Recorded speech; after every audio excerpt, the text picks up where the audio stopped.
गजब के, चाहतानी कहल सबके पर समझ न आवे का।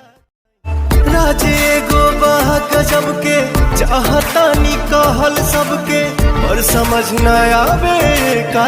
कहीं क्षण में गइल मन बदल के, खुश भइल धड़कन मचल के, हम तो पहले ऐसा ना रही।